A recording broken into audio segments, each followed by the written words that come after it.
Hello everyone, good morning guys. आज हम लोग एक बहुत ही महत्वपूर्ण टॉपिक पर बात करने वाले हैं, specifically the Maratha empire which is a part of medieval India. तो गाइस, इससे पहले मैं शुरुआत करूं, hello everyone, welcome to Raj Malhotra's IAS.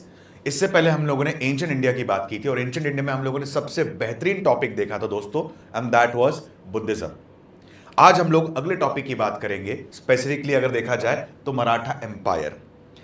पिछले बार दोस्तों आपने एक चीज ऑब्जर्व की होगी that we have followed a very very simplistic pattern, and that pattern was SFC, story, fact and concept. मतलब किसी भी चीज को अगर हम लोग पढ़ेंगे तो सबसे पहले हम लोग उसकी स्टोरी जानेंगे। Why? Because through a story it becomes quite easier to remember the fact and concept. Correct? जैसे पिछले बार हम लोगों ने देखा था। अब मैं शुरुआत करता हूं छत्रपति शिवाजी महाराज जी से, और बहुत ही बेहतरीन स्टोरी सुनाऊंगा मैं आप। बस मेरी बातों को आप ध्यान से सुनिएगा दोस्तों, इट विल वर्क आउट। ऐसा कहा जाता है छत्रपति शिवाजी महाराज, इनके पिताश्री का नाम था शाहजी भोसले और ये पूना जागीर के हेड हुआ करते थे। इनकी माताश्री का नाम था जीजाबाई।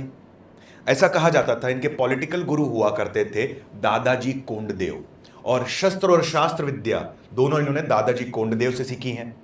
ऐसा कहा गया है इनके धार्मिक गुरु हैं रामदास जी। रामदास जी वॉज ऑल्सो भक्ति सेंट, आपने इनके बारे में सुना होगा, जिन्होंने बहुत ही बेहतरीन किताब लिखी है जिसका नाम है दासबोध। नाउ ऐसा कहा गया है कि उस समय पर उत्तर भारत में मुगलों का परचम लहरा रहा था और डेक्कन के क्षेत्र में मराठास कंटिन्यूसली अपनी टेरिटरीज को इंक्रीज कर रहे थे। They were following the policy of imperialism, that is साम्राज्यवाद की नीति अपना रहे थे, लगातार अपने किंगडम को एक्सपैंड कर रहे थे। और तभी ऐसा कहा जाता था कि औरंगजेब की नजर शिवाजी महाराज पर पड़ी, जिनकी महज आयु 17 से 18 वर्ष होगी उस समय। एंड औरंगजेब ने शुरुआती तौर पर छत्रपति शिवाजी महाराज की पावर को बहुत कम समझ लिया, and he said that Chhatrapati Shivaji Maharaj is nothing more than a mountain rat. लेकिन Shivaji Maharaj he was expert in all sort of guerrilla warfare techniques. ऐसा कहा सबसे पहली बार इन्होंने चंदाराव मोरे को हराया और जावली के क्षेत्र पर इन्होंने अपना परचम लहराया। अब यहां पर हुआ ऐसा कि धीरे धीरे धीरे डिस्पैच किया जाने लगा शिवाजी महाराज के खिलाफ, और सबसे पहले किसको डिस्पैच किया गया है? अफजल खान को। ऐसा कहा जाता था कि Afzal Khan he was a very tall personality. Chhatrapati Shivaji Maharaj he was not that tall in comparison to Afzal Khan. और जब अफजल खान सबसे पहली बार छत्रपति शिवाजी महाराज से मिलने आए हैं तो अफजल खान ने अपना शामियाना एक किले के बाहर लगाया और कहा कि आप मेरे शामियाने में मुझसे मिलने आए। शिवाजी महाराज को थोड़ा सा डाउट आया, लेकिन वो मिलने गए हैं। और अफजल खान ने जैसे ही शिवाजी महाराज को देखा है, अफजल खान ने ही ओपनड अप हिज आर्म्स ताकि वो शिवाजी महाराज को हक कर सकें। और जैसे ही हक किया, शिवाजी महाराज को पता था कि अफजल खान की कोई ना कोई साजिश जरूर है, कोई ना कोई कॉन्स्पिरेसी जरूर है।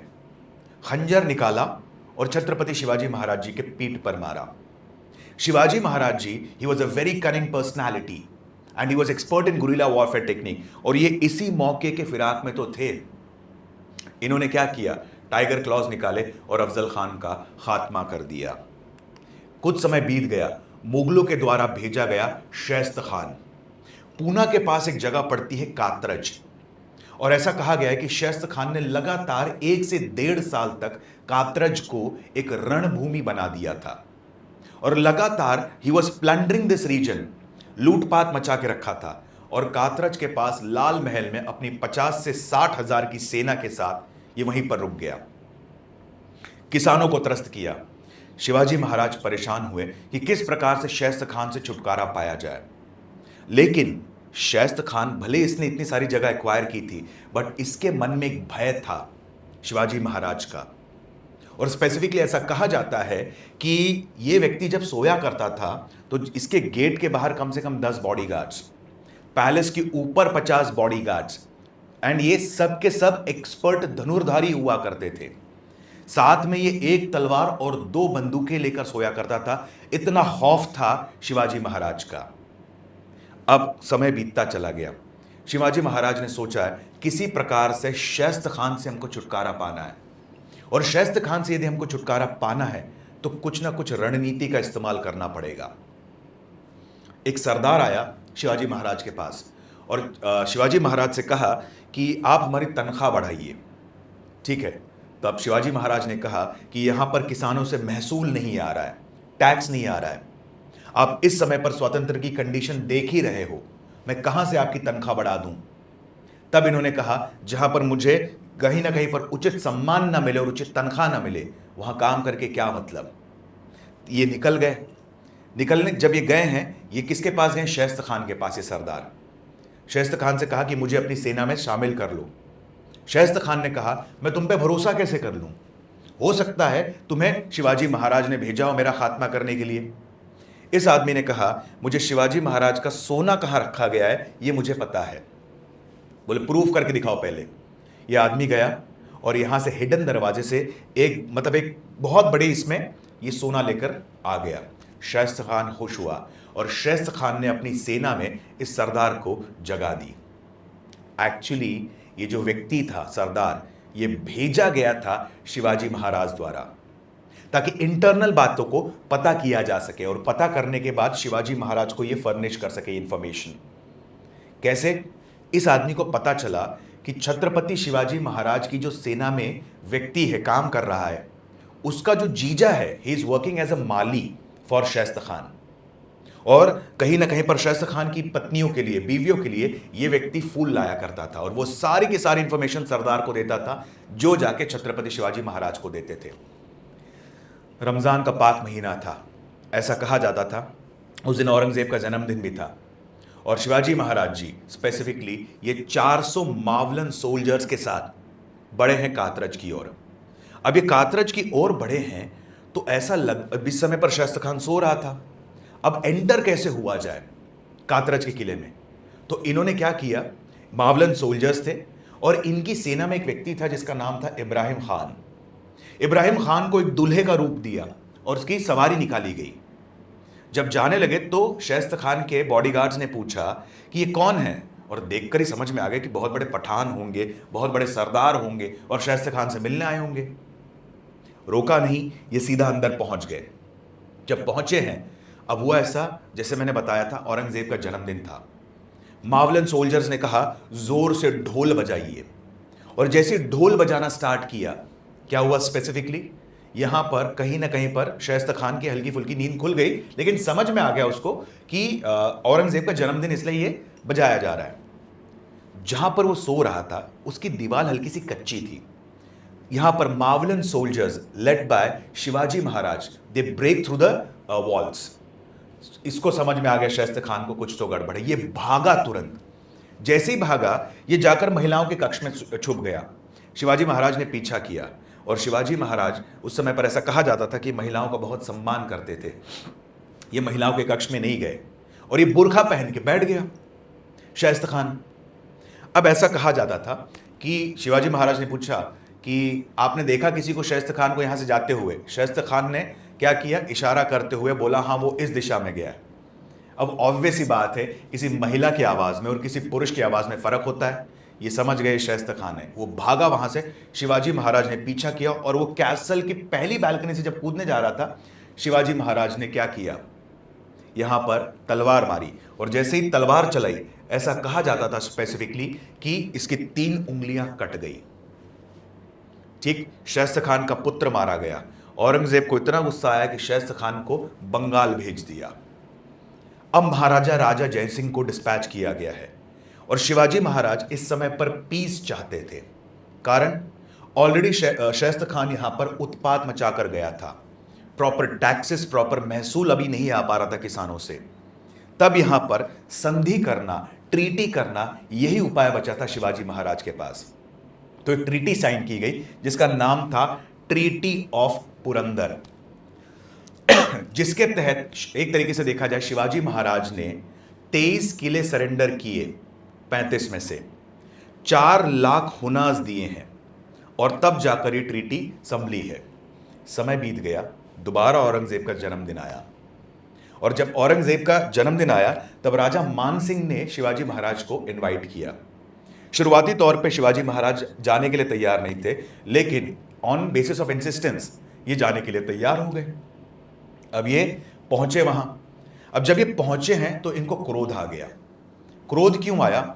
शिवाजी महाराज को रिसीव करने के लिए एक बहुत ही लोकल व्यक्ति आया था, ना कि कोई बहुत बड़ा मनसबदार या कोई बहुत बड़ा सरदार। शिवाजी महाराज को यह बात समझ में आ गई, अब यहां से अपमान का सिलसिला शुरू हो जाएगा। ठीक, ये पहुंचे हैं। बात ऐसी तय हुई थी कि राजा मान सिंह के बेटे राम सिंह इनको रिसीव करने के लिए आएंगे, लेकिन ऐसा हुआ नहीं। दरबार में पहुंचे, नजराना गिफ्ट लेकर आए थे। किसके लिए? औरंगजेब के लिए। उनके सामने रखा। औरंगजेब ने बड़ी ही चालाकी से इसको इग्नोर कर दिया। शिवाजी महाराज को दोबारा गुस्सा आया, लेकिन उन्होंने कुछ कहा नहीं। समय बीत गया। शिवाजी महाराज को मनसबदार 5000 की मनसबदार की लाइन में खड़ा कर दिया गया। बाकी अन्य राजपूत राजाओं को अलग से खड़ा किया गया था। इनको बड़ा ह्यूमिलेशन फील हुआ और ये गुस्से में दरबार छोड़कर जाने लगे। अब यहां पर राम सिंह ने कहा औरंगजेब से, क्योंकि इतना लंबा ट्रैवल करके आए हैं दक्कन से, डेक्कन से, तो हुआ क्या, ये थके हुए हैं, इनको रेस्ट करने दीजिए। ये अपने शामियाने में गए, रेस्ट करने लगे। अपने पुत्र, 9 साल के इनके पुत्र थे, संभाजी महाराज भी। अब इनको एक तरीके से नजरबंद कर लिया गया, कैद कर लिया गया। ठीक, अब क्या किया जाए, कैसे निकला जाए यहां से? जैसे कि मैंने आपको बताया था, Shivaji Maharaj was expert in guerrilla warfare technique. इन्होंने ऐसा नाटक किया कि इनकी तबीयत खराब हो चुकी है और दिन प्रतिदिन खराब होती चली जा रही है। ठीक, अब मुझे यहां जाना, मतलब मुझे जाना पड़ेगा, लेकिन जाने की इजाजत थी नहीं। इन्होंने कहा, मैं ब्राह्मणों को, हकीमों को और साधु संतों को दान करना चाहता हूं। क्या दान करना चाहता हूं? मिठाइयां दान करना चाहता हूं। और मैं माता जी का बहुत बड़ा भक्त हूं, तो सारी मिठाइयां आएंगी पहले मेरे कक्ष में, मैं उस पर हाथ रखूंगा, ये मंदिर जाएंगी, वहां से जाएंगी। ये मिठाइयां कहां पर? ये मिठाइयां जाएगी साधु संतों के पास, क्योंकि एक राजा थे, इनके पास मिठाइयां कोई 1 किलो 2 किलो तो आनी नहीं थी। कैसे आया करती थी? बड़े बड़े बॉक्सेस में मिठाइयां आया करती थी, बड़े बड़े बॉक्सेस में। ठीक, मिठाइयां जब अंदर आती थी, मिठाइयां चेक होती थी। जब मिठाइयां बाहर जा रही हैं, दोबारा चेक हो रही है। करेक्ट। अब यहां पर धीरे धीरे एक रूटीन बन गया कि मिठाइयां चेक नहीं होती थी। जैसे एग्जाम्पल के तौर पे दोस्तों, आप कॉलेज जाते हो पहले, करेक्ट, तो यूजुअली होता कैसे कि जो आपको जो वॉचमैन होता है आपका आईडी कार्ड चेक करेगा, लेकिन जब वो यूज्ड हो जाता है आपके फेस से, तो क्या करता है, कोई आईडी कार्ड वगैरह चेक नहीं करता। बराबर, यहां पर भी सेम हुआ। एक दिन मिठाइयों के बॉक्सेस में शिवाजी महाराज और उनके पुत्र संभाजी महाराज दोनों निकले, और ऐसा कहा जाता था स्पेसिफिकली कि ये निकल गए और सीधा पहुंचे महाराष्ट्र। नासिक के रामशेज किले पर कब्जा किया और कई सारे किलों पर इन्होंने अपना कब्जा किया। ऐसा कहा जाता है कि इनका कोरोनेशन हुआ at a place called as Raigad, और तब से इनको कहा गया है छत्रपति शिवाजी महाराज एंड हिंदवी धर्मोद्धारक, मतलब प्रोटेक्टर ऑफ हिंदुइज्म। इनके समय पर, जिस दिन इनका राज्याभिषेक हुआ है, उस समय पर गोल्ड कॉइन्स डिस्ट्रीब्यूट किए गए हैं, और इन गोल्ड कॉइन्स को कहा गया है शिवराय होन। आई रिपीट, शिवराय होन। ऐसा कहा गया है राज्याभिषेक के 6 वर्ष पश्चात इनका देहांत हो गया, और यहां पर मराठा साम्राज्य ने अपने एक शेर को खो दिया। लेकिन मराठा साम्राज्य के तख्त पर इन्हीं के पुत्र आएंगे जिनका नाम था छत्रपति संभाजी महाराज। ऐसा कहा जाता है 30 वर्ष की आयु तक इन्होंने अपने जीवन में 40 से ज्यादा युद्ध लड़े हैं और एक भी युद्ध नहीं हारे हैं। तो हमारी अपकमिंग वीडियोस को एक तरीके से आप फॉलो कीजिए ताकि हम लोग इस सीरीज को कंटिन्यू रख पाए। होप सो दोस्तों आपको समझ में आया। Thank you and have a very wonderful day.